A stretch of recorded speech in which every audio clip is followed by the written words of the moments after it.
Salut à tous frères et sœurs en Christ. Je suis encore devant la parole de Dieu pour un enregistrement de la parole de Dieu ou l'enseignement, on peut tout dire. Soyez bénis d'abord dans le nom de Jésus-Christ de Nazareth. Je vais aujourd'hui commencer l'enseignement avec une parabole que j'appelle la parabole de deux chiens. Il y avait deux chiens.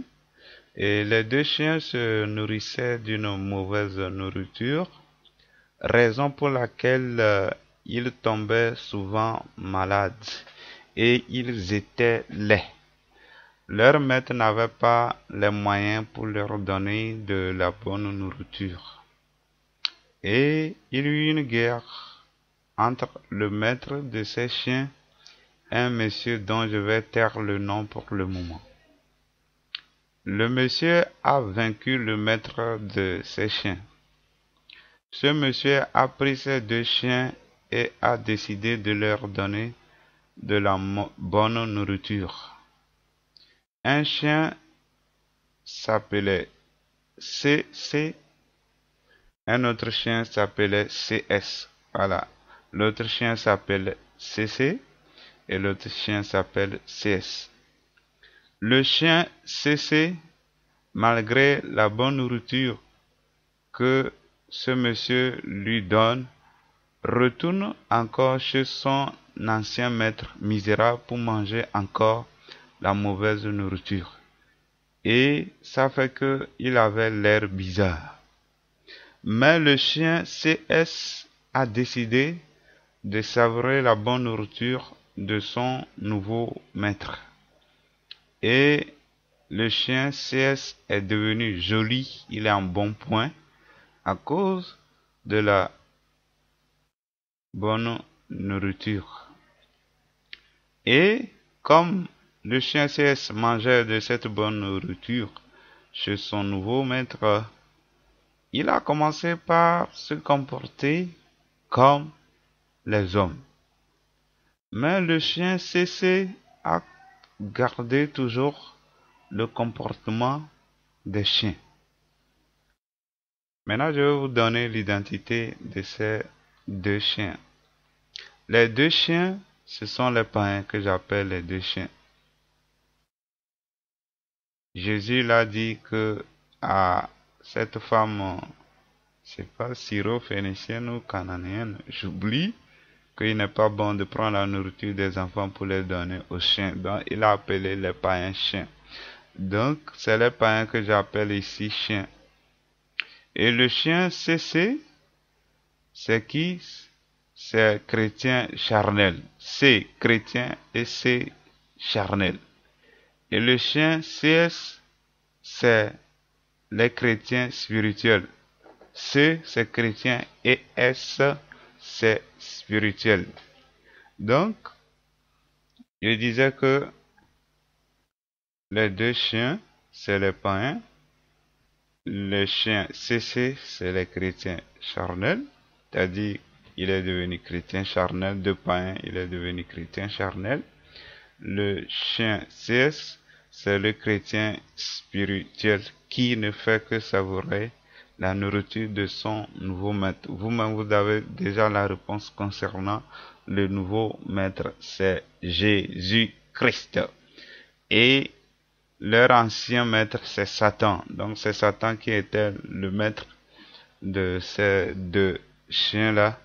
Et il y a eu une guerre entre Jésus-Christ et Satan. Jésus a vaincu Satan, il a arraché les deux chiens-là et il les a adoptés.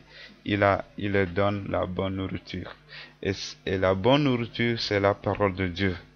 Et maintenant, il se fait que le chrétien charnel, que j'appelle chien CC, continue pas à savourer la nourriture de son ancien maître, qui est une mauvaise nourriture, c'est-à-dire ce que Satan lui dit, il continue pas à le faire, il a l'air bizarre. Donc, tous les chrétiens qui ont l'air bizarre, sachez-le, c'est que vous vivez selon la chair, il n'y a pas autre chose à dire. Et le chrétien spirituel, il est en bon point, il est bien, spirituellement bien portant, et les choses vont chez lui. Il n'a pas une vie désordonnée. Et cette parabole que j'ai donnée, je l'ai tirée de ce tireur de Dieu qui est, il leur est arrivé ce que dit un proverbe vrai. Le chien est retourné à ce qu'il a vomi et la trouille lavée s'est vautrée dans le bourbier. Ça se trouve dans 2 Pierre chapitre 22. 2 Pierre 2 plutôt verset 22. Amen. Et la, je voulais dire par là que la Bible c'est la bibliothèque de Dieu. Je dis que cette parabole je l'ai tirée de ce tiroir de Dieu. Dans la Bible est comme une bibliothèque de Dieu. D'ailleurs même la Bible vient de bibliothèque. Et chaque passage biblique est un tiroir. Et de la même manière, quand on tire un tiroir, il y a plusieurs livres. Donc chaque passage biblique a plusieurs commentaires. Donc c'est ça, je dis, ce passage biblique, voilà le commentaire que je lui ai donné par cette parabole que je viens de donner. Amen. Pourquoi je dis que cette parabole vient de ce passage biblique, c'est du fait que le chien cessé, c'est-à-dire le chrétien charnel, retourne à son ancienne nourriture qui est les choses qui mondaines. Ainsi, nous avons pour thème « Il faut vomir le monde ».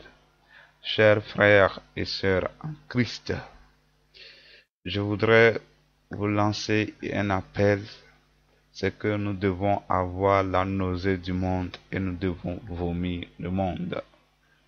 Si Jésus appelle l'évangile le pain de vie, oui, l'évangile, c'est un genre de pain qui est le pain de vie, mais laissez-moi vous dire que avant la venue de Jésus-Christ, nous étions nourris du pain de la mort. Amen. Et nous ne pouvons pas continuer par nous nourrir du pain de la mort alors que nous avons le pain de vie. Notre manière de penser venait du pain de la mort. Et le pain de la mort, c'est tout ce qui s'oppose à la parole de Dieu, tout ce qui s'oppose à Jésus-Christ. Et ce pain, c'est en quelque sorte le monde, la manière de penser, de raisonner du monde. C'est ça le pain de la mort. Nous prenions plaisir aux choses du monde. Les choses du monde étaient l'objet de notre méditation. Et quand nous méditons les choses du monde, qu'est-ce qui va nous arriver? La réponse se trouve dans Psaume chapitre 1, verset 1 à 2. Heureux l'homme qui ne marche pas selon le conseil des méchants, qui ne s'arrête pas sur la voie des méchants, des pécheurs, et qui ne s'assied pas en compagnie des moqueurs, mais qui trouve son plaisir dans la loi de l'Éternel, et qui la médite nuit et jour. À partir de ce passage biblique, je vais déduire la réponse. Si celui qui médite la parole de Dieu nuit et jour est heureux, qu'en est-il de celui qui médite les choses du monde nuit et jour, ou qui fait du mélange? Il est tout simplement malheureux. Donc Dieu te montre le secret pour être heureux chrétienne. C'est parce que tu médites trop les choses du monde. Tu ne médites pas nuit et jour la parole de Dieu. C'est pourquoi tu es malheureux. Ou tu fais tantôt méditation de la parole de Dieu, tantôt méditation des choses du monde. Ça devient un mélange et ça crée le chaos. Quelqu'un peut beau avoir les richesses du monde et pourtant il sera malheureux, tout simplement malheureux. L'homme le plus béni dans le monde, c'est celui qui connaît Jésus-Christ, qu'il soit pauvre ou riche matériellement. D'ailleurs, quand on est chrétien, la Bible dit que Christ nous rachète de la pauvreté. Donc, on peut trouver ce qu'il faut manger et boire. Dieu va pourvoir. Rien n'est impossible à Dieu.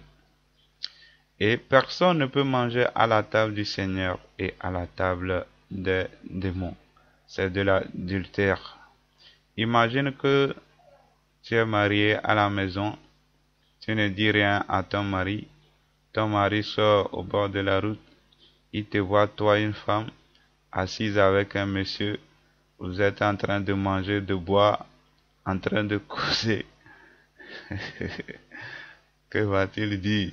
C'est de l'adultère, voilà. Donc personne ne peut manger à la table du Seigneur et à la table des démons, c'est de l'adultère. C'est ce que Jacques confirme en disant que vous demandez, vous ne recevez pas parce que vous demandez mal dans le but de satisfaire vos passions. Adultères que vous êtes, ne savez-vous pas que l'amour du monde est inimitié contre Dieu? Celui donc qui veut être ami du monde sera ennemi de Dieu. Ça, c'est Jacques 4, versets 3 à 4. Amen. Les gens veulent satisfaire leurs passions. L'homme naturel est comme ça. Nous sommes nés comme ça. C'est les choses qui peuvent nous satisfaire qui nous intéressent. C'est normal. Vous savez, c'est normal de chercher du boulot, de se marier, d'avoir un foyer heureux. Mais pourquoi Dieu nous traite d'adultère quand nous demandons ces choses qui sont légales? Dieu nous traite d'adultère, alors qu'il veut que nous travaillions, que nous nous marions, que nous trouvons de quoi manger. C'est tout simplement que Dieu ne veut pas que nos besoins deviennent nos passions, que nous ne fassions pas de nos besoins l'objet de notre méditation de tous les jours, ou lorsque nous venons à Dieu, nous pensons toujours à nos problèmes. Nous pensons comment Dieu peut résoudre notre problème. Ce à quoi nous venons est la raison pour laquelle nous venons à Dieu. Si c'est ainsi, nous sommes traités d'adultères et nous nous faisons ennemis de Dieu. À quoi ça sert de venir à Dieu, se proclamer que je suis chrétien, je ne suis pas du monde, je ne suis plus païen, je fais partie du royaume de Dieu, et que nos pensées, quand nous venons à Dieu, sont encore sur nos problèmes, sont encore sur comment Dieu peut intervenir dans nos vies. Et vraiment, c'est tellement malheureux aujourd'hui que le christianisme est devenu un système où on présente Dieu comme celui-là qui résout les problèmes des gens. Dieu est devenu comme un sapeur-pompier à qui les gens doivent faire appel lorsqu'ils ont des problèmes, et lorsqu'ils n'ont pas de problème, ils ne vont pas faire appel à Dieu. Ils viennent à Dieu parce qu'ils ont des problèmes. Ils ne viennent pas à Dieu pour servir Dieu. Ils viennent à Dieu pour se servir de Dieu. Ils viennent à Dieu pour demander à Dieu, fais-moi ça, bénis-moi, protège ma famille, guéris-moi.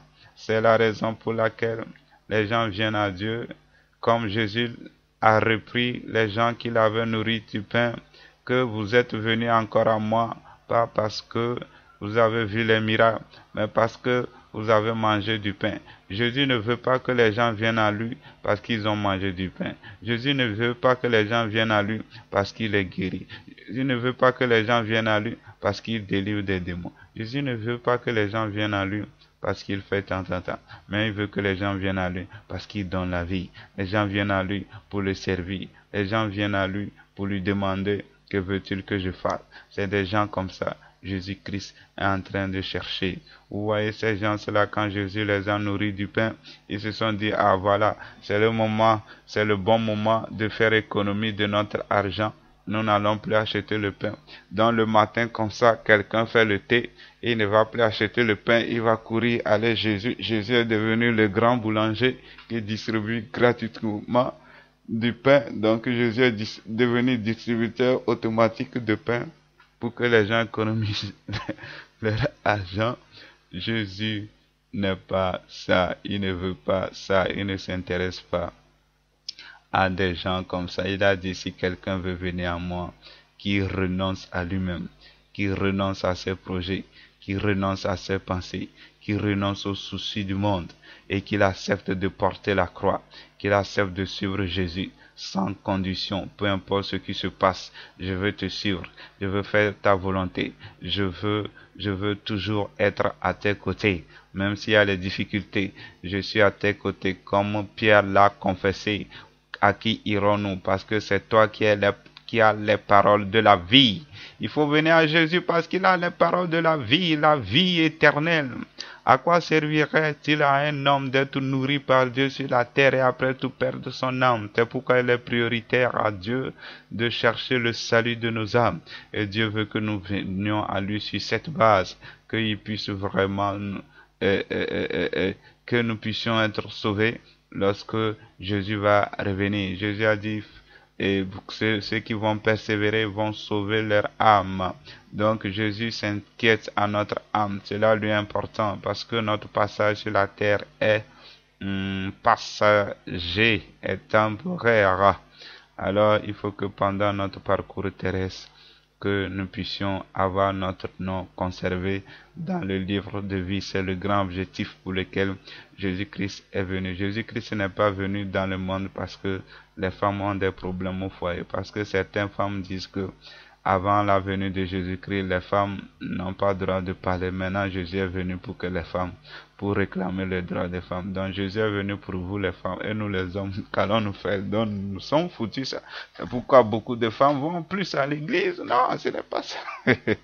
Amen. Que le nom du Seigneur soit loué. Donc, Dieu seul doit être l'objet de nos pensées, l'objet de notre passion. Amen. Nous devons l'aimer de tout notre cœur, de toute notre âme. C'est une décision et Dieu demande que ça soit ainsi. Tu m'aimeras de tout ton cœur, de toute ton âme, de toute ta force. Dieu n'a pas dit aime-moi parce que je vais te bénir. Dieu n'a pas dit que aime les choses qui vont satisfaire tes besoins. Il a dit il faut m'aimer, il faut aimer ce Dieu et il va s'occuper de toi, pas autre chose. Et nous devons l'aimer à 99%. J'ai fait une erreur. À 100% et non 99%. Nous devons l'aimer de tout notre cœur, de toute notre âme. Voilà. Il doit être vraiment aimé. Je sais c'est difficile des fois d'aimer Dieu quand on a des blessures dans le cœur.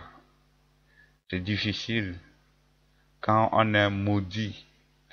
Oui, vous savez, quand il y a la malédiction dans ta vie, c'est-à-dire Dieu ne t'a pas créé pour passer dans ça. Ça fait que tu n'es jamais heureux, peu importe les prédications. Tout à l'heure, si je te dis d'être en joie, je peux te prêcher ça 1000 fois. Si tu n'es pas délivré des malédictions, tu ne seras jamais joyeux jusqu'à ta mort. Parce que ce n'est pas Dieu qui l'a voulu, c'est le diable qui a mis ça dans ta vie. Et Dieu t'a créé, il t'a créé dans une condition dans laquelle tu peux être joyeux. N'étant pas dans cette condition, ton organisme rejette cette condition dans laquelle tu es. C'est pourquoi tu n'es pas joyeux, peu importe les prédications. Alors il est temps de faire appel aux hommes de Dieu, aux pasteurs qui peuvent vous aider, vous qui avez connu la haine, le rejet, le souci du monde et autres. Demandez à Dieu, délivre-moi, et Dieu va agir. Jésus est le bon berger. Il a délivré Marie de Magdala de 7 démons pour que Marie de Magdala soit joyeuse. Autrement, Jésus va lui prêcher et ça serait comme verser de l'eau sur le dos d'un canard. Il n'y aura aucun changement dans la vie de Marie de Magdala si Jésus ne l'avait pas délivré de ces 7 démons. Amen. Il y en a, ça dépasse 7. J'ai une fois appris qu'une personne a été délivrée de 72 démons. Oui, c'est terrible et ça arrive. Et puis, je continue. Donc, c'est nécessaire que pour être vraiment heureux, alors il faut s'appliquer à toutes choses qui concernent la parole de Dieu et ne pas s'attacher à sa doctrine, mais s'attacher à la parole de Dieu. Donc, je le disais que nous devons aimer Dieu de tout notre cœur, de toute notre âme, de toute notre pensée, de toutes choses. Il doit être l'objet de notre joie, l'objet de notre méditation et autres. Et puis les difficultés de la vie sont comme des épreuves et l'homme intérieur n'est pas impacté, l'esprit en nous n'est pas impacté parce que lui ne dépend pas des choses extérieures et il nous donne la joie. Lorsque l'Esprit de Dieu contrôle ta vie, alors les choses de l'extérieur ne vont rien changer de ton état d'âme. Tu seras toujours joyeux. Amen. Donc c'est Dieu qui se charge de tes besoins, ce n'est pas à toi de lui parler. Il faut arrêter d'importuner Dieu. Dieu, je veux ça, Dieu, je veux ça. Mets toute ta confiance en lui. Laisse-toi lui. Fais de moi ce que tu veux. Tu verras comment il va intervenir facilement pour s'occuper de toi. Amen. Et Jésus a dit, votre Père sait que vous en avez besoin. C'est une parole forte. Quand il dit Dieu sait qu'on a besoin, il veut nous faire comprendre que nous faisons comme Dieu ne sait pas. Nous nous inquiétons. Et là, Dieu se demande, mais est-ce que c'est toi qui vas m'apprendre que tu es là à penser à tes problèmes, à te soucier, à te poser des questions, à pleurer? Je ne sais pas, je sais. Pourquoi je me tais? Parce que tu penses trop à ton problème. Il faut penser à moi. Imaginez quelqu'un qui va à la banque. Il va pour prendre l'argent. Et il voit l'argent derrière le guichet. Et il a ses yeux sur l'argent. Au lieu d'avoir les yeux sur la guichetière qui doit lui donner l'argent. Il est là à regarder l'argent. Il veut mettre la main pour... Il est un voleur. C'est ça. C'est la même chose avec Dieu. Au lieu de penser à Dieu qui résout les problèmes, nous pensons aux problèmes, nous pensons aux solutions. Comme si elles viendront d'elles-mêmes. Quand tu pries à Dieu en pensant que à tes solutions ou aux problèmes, ami, tu n'es pas en train de prier Dieu, tu es en train de prier autre chose. Et nous devons faire attention avec ceci. Ce que je viens de dire, nous devons vraiment faire attention à ceci. C'est que nous ne devons pas nous soucier. Au risque de prier sans réponse. On ne doit pas avoir une passion. Seul Dieu doit faire l'objet de notre passion. Une passion, c'est quoi? C'est une chose que nous aimons, nous désirons plus. Ce qui fait l'objet de nos pensées, ce que nous cherchons vraiment de notre vie tous les jours. Je cherche la chose. Je cherche. Je pense. Je prie. Je jeûne. Je veux ça. C'est ça ta passion. Là, tu seras malheureux. Tu dois chercher Dieu. Tu te réveilles, tu cherches ta Bible, tu te réveilles, tu veux prier à Dieu. Comme David l'a dit, le matin, je me réveille, je tourne ma face vers Dieu. C'est ça, je me réveille. Que faut-il que je fasse pour mon Dieu? C'est ça le secret. Et Dieu dit de ne pas demander pour satisfaire ses passions. Voilà, mais c'est pour satisfaire les besoins, non les passions. Cela veut dire quoi? Tu as les besoins, mais ne fais jamais de tes besoins tes passions, c'est simple. Par exemple, tu es malade. Dieu veut te guérir. Ne te réveille pas chaque fois en pensant à la guérison. C'est ça, c'est-à-dire toi, c'est guérison ou rien. Non, c'est ça, tu fais de ta guérison une passion. Fais de Dieu ta passion. Voilà, la chose que tu cherches. Dis-toi même si tu n'es pas guéri là. Tu seras joyeux. Si tu n'es pas guéri, tu verras ton Dieu. C'est ça. Amen. Ça peut être difficile comment, c'est le secret. Des fois même, c'est ce qui va faire que tu seras guéri. Et il ne faut demander que ce que Dieu veut. Autrement, il va te traiter d'adultère. Oui. Je pense que je l'ai dit. Demande ce que Dieu veut. Là, il faut connaître les desseins de Dieu pour demander ce que Dieu veut. Et si quelqu'un ne connaît pas les desseins de Dieu, c'est déjà un problème. Parce qu'il faut connaître les desseins de Dieu avant de lui demander les choses selon sa volonté. Au risque de frapper dans l'air. Paul a dit, je marche pas comme un frappant dans l'air, parce qu'il lui connaissait bien les desseins de Dieu. Donc il y a du travail à faire pour beaucoup de chrétiens. Une chose à éviter aussi, c'est de ne pas être inquiet, peu importe ce qui arrive ou ce qui t'arrive. Nous le lisons dans Philippiens 4:6. Ne vous inquiétez de rien, mais en toutes choses, faites connaître vos besoins à Dieu par des prières et des supplications, avec des actions de grâce, et la paix de Dieu qui surpasse toute intelligence gardera vos cœurs et vos pensées en Jésus-Christ. Voilà, donc l'inquiétude est un grand ennemi à combattre. Comprends-le. Quand tu pries et que tu es inquiet, toi-même tu bloques les prières. Ta prière ne va même pas monter chez Dieu. Et cela étonne que Paul dit que et la paix de Dieu qui surpasse toute intelligence gardera vos cœurs et vos pensées en Jésus-Christ. Il ne dit pas que vous serez exaucés. Il dit d'exprimer nos besoins à Dieu, mais il dit que la paix de Dieu qui surpasse toute intelligence gardera nos cœurs et nos pensées en Jésus-Christ. Alors que nous prions pour être exaucés. Donc, ce que Dieu veut nous faire comprendre, c'est que le fait d'avoir les cœurs et les pensées à Jésus-Christ est une condition pour avoir la réponse, pour que Dieu nous réponde à nos besoins. Donc, comprends le processus maintenant. Tu pries et il y a une condition dans laquelle tu dois être pour que Dieu te réponde. Et la condition, c'est que ton cœur, tes pensées doivent être en Jésus-Christ. Si ce n'est pas le cas, alors commençons par prier. Commence par prier. Seigneur, fais que mes pensées, tout soit sur toi, pour que je puisse être exaucé. Dis-le à Dieu tous les jours de ta vie.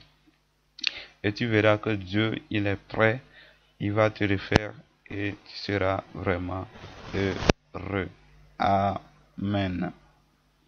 Amen. Oh, que le nom du Seigneur soit loué.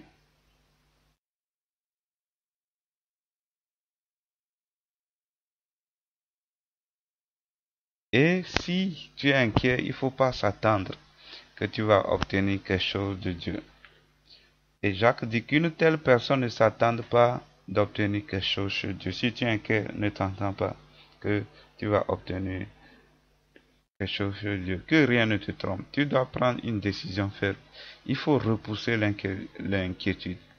Et quelqu'un a écrit un livre dont le titre est La puissance de la louange. Dans son livre, il enseigne comment remercier Dieu pour tout ce qui nous arrive. Et il y a eu beaucoup de personnes qui l'ont fait et les problèmes qui ont duré pendant longtemps sont partis immédiatement. Ces gens, c'est la prière, mais les problèmes étaient là. Mais quand ils ont commencé par remercier Dieu, voilà, les problèmes se sont envolés. Et la Bible dit que Dieu siège dans les louanges. Si Dieu lui siège dans les louanges, Satan lui siège dans l'inquiétude ou dans les inquiétudes. Et quand on parle de louanges, ce n'est pas seulement les louanges qu'on vient faire à l'église pendant quelques minutes. C'est la louange personnelle qui vient d'un cœur joyeux. Un cœur joyeux attire de bonnes choses. Un cœur triste attire de mauvaises choses. Quand Paul et Silas étaient en prison, et d'un cœur joyeux, ils louaient Dieu. Et Dieu est descendu et les fondements de la prison se sont renversés. Faisons de même et les fondements de nos problèmes vont tomber. Les chaînes aussi vont tomber. Amen. David dit que je loue Dieu et mes ennemis s'enfuient. Voilà. Le diable n'aime pas la louange parce que ça le fait fuir. C'est pourquoi il va te faire penser à tes problèmes. Le fait que tu as des soucis, tu ne peux pas louer Dieu parce que tu n'es pas en joie. Vous voyez, un malade à l'hôpital a de l'espoir d'être guéri parce qu'il est en face d'un médecin. Et nous avons le grand médecin qui est Jésus-Christ, qui vient loger chez nous. Comment nous n'allons pas avoir réponse à nos problèmes? Que le Seigneur nous aide au nom de Jésus. Et vous savez, dans la semaine, nous avons 168 heures. Et tu penses qu'une heure de louange lors du culte du samedi ou du dimanche peut inquiéter le diable? Une heure sur les 168. 168 moins une heure. Donc tu donnes une heure de louange à Dieu et tu donnes 167 heures à Satan. Il va te fatiguer la vie. Donc il faut lui arracher les 167 heures. Là, Satan ne trouvera pas quelque chose à faire. Il ira souffrir dans les lieux arides. Au nom de Jésus-Christ de Nazareth. Amen. Et je voulais ajouter quelque chose, il faut aussi vomir les soucis. Les soucis, c'est la nourriture du diable qui nous donne à manger. Nous devons les vomir au nom de Jésus. Amen. Et ce n'est pour rien que Paul dit, soyez en joie. Et en la suite, il dit, priez sans cesse. Donc, quand vous lisez dans 1 Thessaloniciens 5, 16 à 17, il dit, soyez en joie, priez sans cesse. Il commence par soyez en joie, ensuite il dit, priez sans cesse. Il est en train de dire par là que, certainement, c'est ce que je pense, de la condition avant de prier et d'être exaucé, c'est d'être en joie. C'est ça, il dit, soyez en joie, priez sans cesse. C'est ce qui permet l'exaucement de la prière. Donc, s'il arrive que tu n'as pas la joie, il faut proclamer. Dieu a dit, soyez en joie, soyez en joie, soyez en joie, soyez en joie. Proclame, dis-le. Et tu verras qu'il y aura un changement. Amen. Soyez bénis dans le nom de Jésus-Christ.